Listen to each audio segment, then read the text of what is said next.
একটু শান্তি খুঁজতেই পৃথিবীর বিভিন্ন প্রান্ত থেকে লোকেরা ছুটে আসে শান্তিনিকেতনে।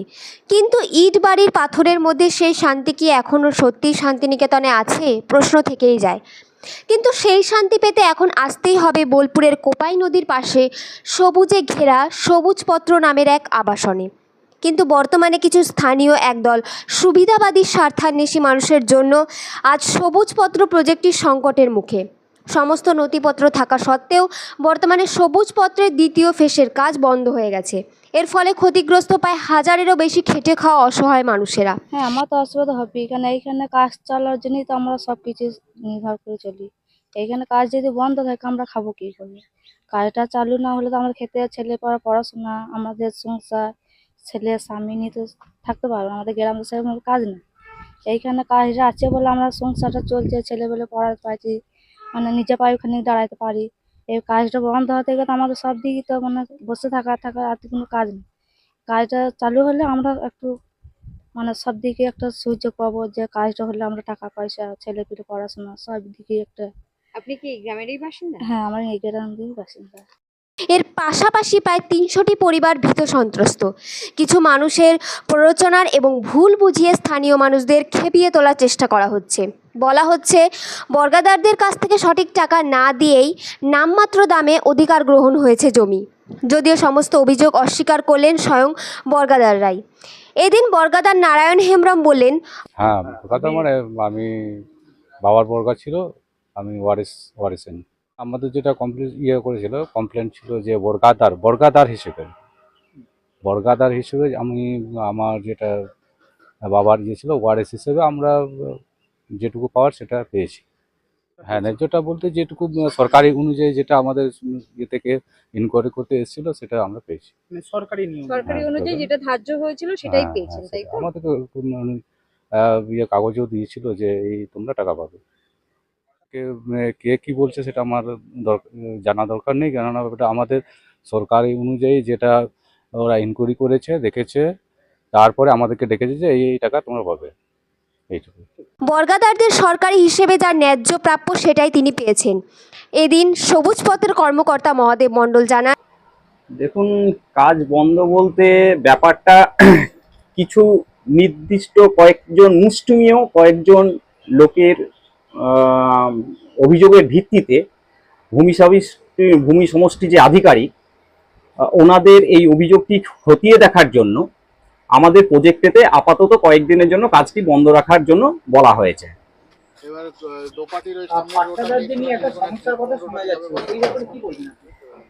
দেখুন, এই বিষয়টা একটু এইরকম যে আমরা যখন ল্যান্ডটা অ্যাকোয়ার করি তখন সমস্ত সরকারিভাবে আমরা সমস্ত ল্যান্ডটা সার্চিং করার পরে আমরা যথারীতি সরকারি নিয়ম নির্দেশ পালন করে জমিগুলো অধিগ্রহণ করি।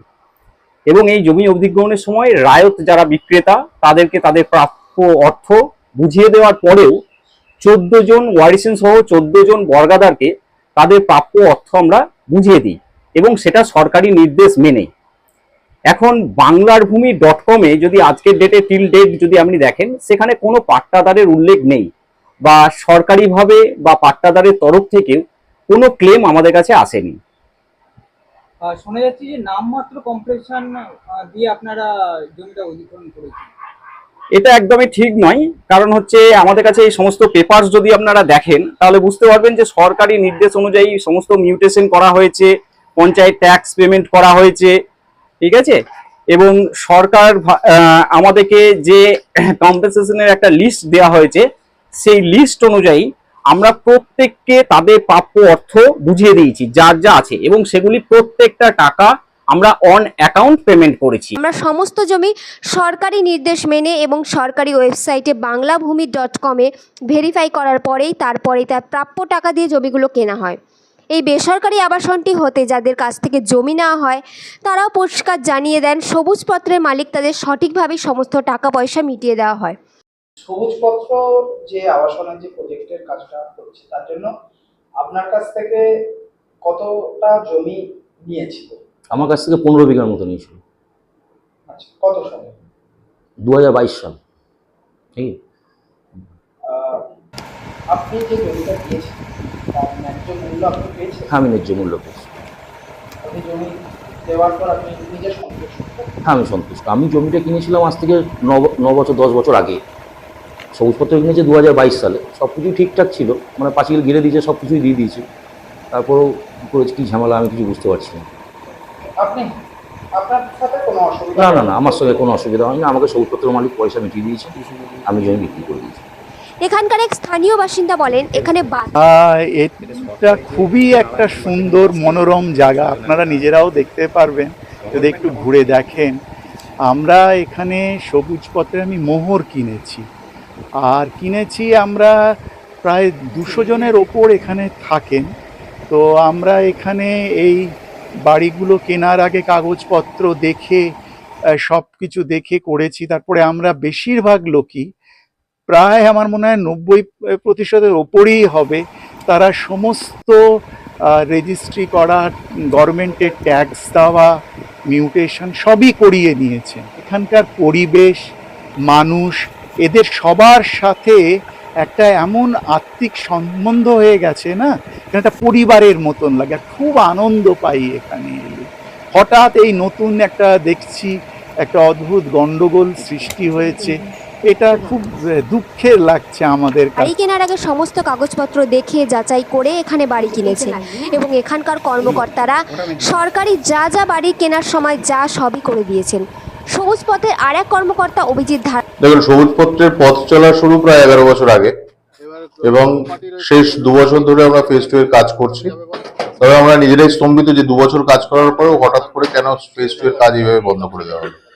এখানে পরিবর্তন কথাটা না বলে আমি বলবো যে উন্নতি। তার কারণ সবুজপত্রকে ঘিরে শুধুমাত্র সবুজপত্রের সঙ্গে প্রত্যক্ষ বা পরোক্ষভাবে যারা যুক্ত তাদেরই নয়, বোলপুর এবং শান্তিনিকেতনের সঙ্গে, মানে বোলপুর এবং শান্তিনিকেতনে যারা রয়েছেন এখন বসবাস করেন, সবারই কিছু না কিছু পরিবর্তনের জায়গায় উন্নতি হয়েছে। সবুজপত্রতে আজকে 700-র মতো মানুষ সবুজপত্রের এখানে কাজ করেন, যারা বিভিন্ন লেবার হিসেবে কাজ করছেন। বিভিন্ন কেউ রাজমিস্ত্রির কাজ করছেন, কেউ রং মিস্ত্রির কাজ করছেন, কেউ প্লাম্বিং এর কাজ করছেন।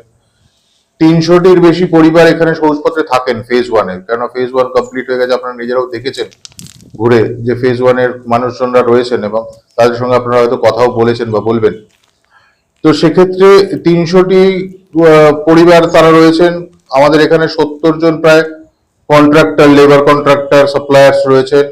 তার থেকেও বড় কথা হচ্ছে আমরা যে স্টাফ, প্রায় 20 জন স্টাফ রয়েছে আমরা এখানে। প্রায় এই 1000 থেকে 1100 মানুষ যেমন প্রত্যক্ষভাবে আমরা সবুজপত্রকে কেন্দ্র করে বেঁচে আছি, সবুজপত্রকে কেন্দ্র করে আমাদের সংসার চলে, সবুজপত্রের উপর ভরসা করে, সবুজপত্রের উপর নির্ভর করে যেমন আমাদের জীবিকা নির্বাহিত হয়, তেমনই আজকের দিনে আপনি বোলপুর স্টেশনে নামার পরে যদি কাউকে বলেন যে আমি সবুজপত্রে যাব, সেই টোটো চালক ভাই বা রিক্সা চালক ভাই কিন্তু আপনাকে সোজা সবুজপত্রে নিয়ে আসবে। বা তাছাড়াও যারা দূর দূরান্ত থেকে দর্শকরা যেখানে শান্তিনিকেতন ঘুরতে আসে, তারাও যখন ঘুরতে ঘুরতে কোপাই নদীর ধারে এসে একটু সময় কাটার, তখন তাদেরকেও বলা হয় চলুন আপনাদের একটা ভালো প্রজেক্ট দেখিয়ে নিয়ে আসি। কারণ এখানে সই আছে, যেখানে আমাদের 3000 স্কোয়ার ফিটের মতো ক্যাফেটেরিয়া প্রায়, এবং এখানের খাবার সম্পর্কেও সারা বোলপুর কেন শান্তিনিকেতনের লোক যারা যারা আসেন এখানে সবাই কিন্তু যথেষ্ট আশাবাদী এবং তারা অ্যাপ্রিসিয়েট করেন। তাছাড়াও এখানে শান্তিনিকেতন মানে বাউল ছাড়া শান্তিনিকেতন আমরা ভাবতে পারি না। তো সেখানে থেকে প্রায় 500 বাউলকে আমরা 3 বছর ধরে মেডিক্লেমের ব্যবস্থা করেছি, এবং তারা মেডিক্লেম পেয়েওছেন। এমন নয় যে শুধুমাত্র মেডিক্লেম করা হয়েছে, তাদের বিভিন্ন সময় মেডিক্লেম পেয়েছেন তারা।